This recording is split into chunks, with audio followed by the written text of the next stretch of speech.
اعوذ باللہ من الشیطان الرجیم بسم اللہ الرحمن الرحیم۔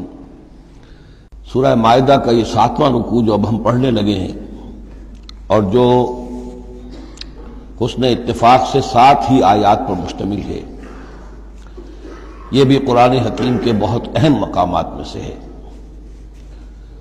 اور اس میں بہت سخت تحدید ہے، تنبیہ ہے، دھمکی ہے ان لوگوں کے لیے کہ جو کسی آسمانی شریعت پر ایمان کے دعوے دار ہوں اور پھر اس کے بجائے کسی اور قانون کے اوپر اپنی زندگی گزار رہے ہوں۔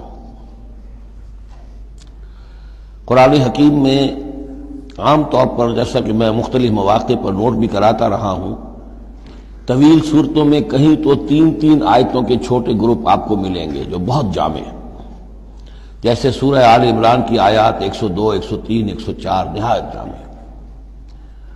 اسی طریقے سے ابھی سورہ مائدہ کے اندر بھی ایک اور مقام آئے گا 3 آیات پر مشتمل، نہایت جامع۔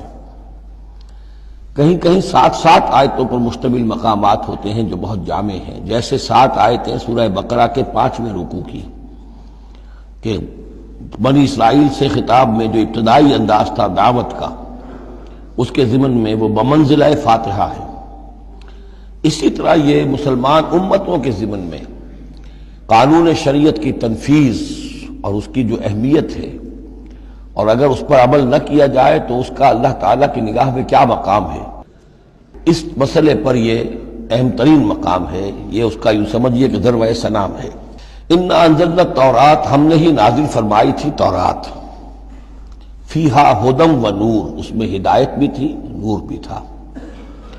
یحکم بہا النبیون، اس کی بدولت یا اس کے ذریعے سے فیصلہ کرتے تھے انبیاء کرام، الذین اسلموا، ظاہر بات ہے وہ تمام جو انبیاء کرام تھے وہ خود بھی اللہ کے فرمانبردار تھے۔ للذین ہادوا، ان لوگوں کے درمیان کہ جو یہودی ہوئے، یعنی یہودیوں کے لیے یہ شریعت تھی تورات، اور انبیاء کرام جیسا کہ میں نے حدیث آپ کو سنائی ہے، کانت بنی اسرائیل تسوسہم الانبیاء، کہ بنی اسرائیل کی سیاست اور حکومت کا معاملہ جو ہے، انتظام و انصرام انبیاء کے ہاتھ میں ہوتا تھا، تو ظاہر بات ہے وہی فیصلے کرتے تھے۔ یحکم بہا النبیون الذین اسلموا، فیصلے کرتے تھے ان کے ذریعے سے وہ انبیاء کے جو خود اللہ کے فرمانبردار تھے یہودیوں کے معاملات میں، اور فیصلے کرتے تھے والربانیون، اور جو ان میں درویش ہوتے تھے، اللہ والے ہوتے تھے، علماء ہوتے تھے، علماء حق، والاحبار، اور علماء، ربانیون کہنا چاہیے زیادہ، اللہ والے، یعنی جو صوفیہ ہمارے ہاں مثلا اولیاء اللہ، اور احبار علماء کے لیے ہے۔ بما استحفظوا من کتاب اللہ، بسبب اس کے کہ ان کو نگران بنایا گیا تھا، ان سے حفاظت طلب کی گئی تھی اللہ کی کتاب کی، یعنی اللہ کی کتاب کی حفاظت کا ذمہ دار بنایا گیا تھا علماء کو کہ تمہیں اس کی حفاظت کرنی ہے۔ وکانوا علیہ شہداء، اور وہ اس پر گواہ تھے۔ فلا تخشوا الناس واخشونی، تو ان سے کہہ دیا گیا تھا کہ تم اللہ سے مت ڈرو، مجھ سے ڈرو، تم لوگوں سے مت ڈرو، مجھ سے ڈرو۔ ولا تشتروا بآیاتی ثمنا قلیلا، اور میری آیات کو حقیر سی قیمتوں پر فروخت نہ کرو، یعنی تورات ہے، اس کا قانون ہے، اس کے مطابق فیصلے کرو، لوگوں کو پسند ہو یا ناپسند ہو، اس سے بالکل تمہارا کوئی سروکار نہیں ہونا چاہیے، تمہیں تو دیکھنا چاہیے کہ حق کیا ہے۔ اب آ رہی ہے وہ کانٹے والی بات، وَمَن لَّمْ يَحْكُم بِمَا أَنزَلَ اللَّهُ فَأُولَٰئِكَ هُمُ الْكَافِرُونَ، اور جو اللہ کی اتاری ہوئی شریعت اور قواعد و ضوابط کے مطابق فیصلے نہیں کرتے وہی تو کافر ہیں۔ بتوں سے تجھ کو امید ہے، خدا سے نہ امیدی، مجھے بتا تو صحیح اور کافری کیا ہے۔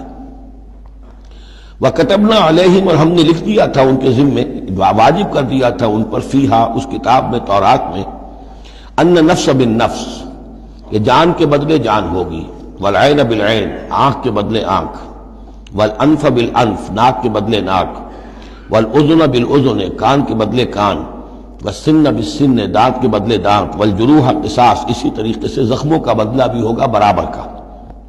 فمن تصدق به فهو کفارۃ اللہ، پھر جو کوئی اس کو معاف فرما دے تو یہ اس کے گناہوں کا کفارہ بن جائے گا، یعنی کوئی شخص قصاص نہیں لیتا، کسی نے اس کا کان کاٹ دیا، اب وہ جواباً کان کاٹنے کا حقدار ہے، لیکن اگر وہ معاف کر دیتا ہے تو اپنے بہت سے گناہوں کا کفارہ بنا لے گا.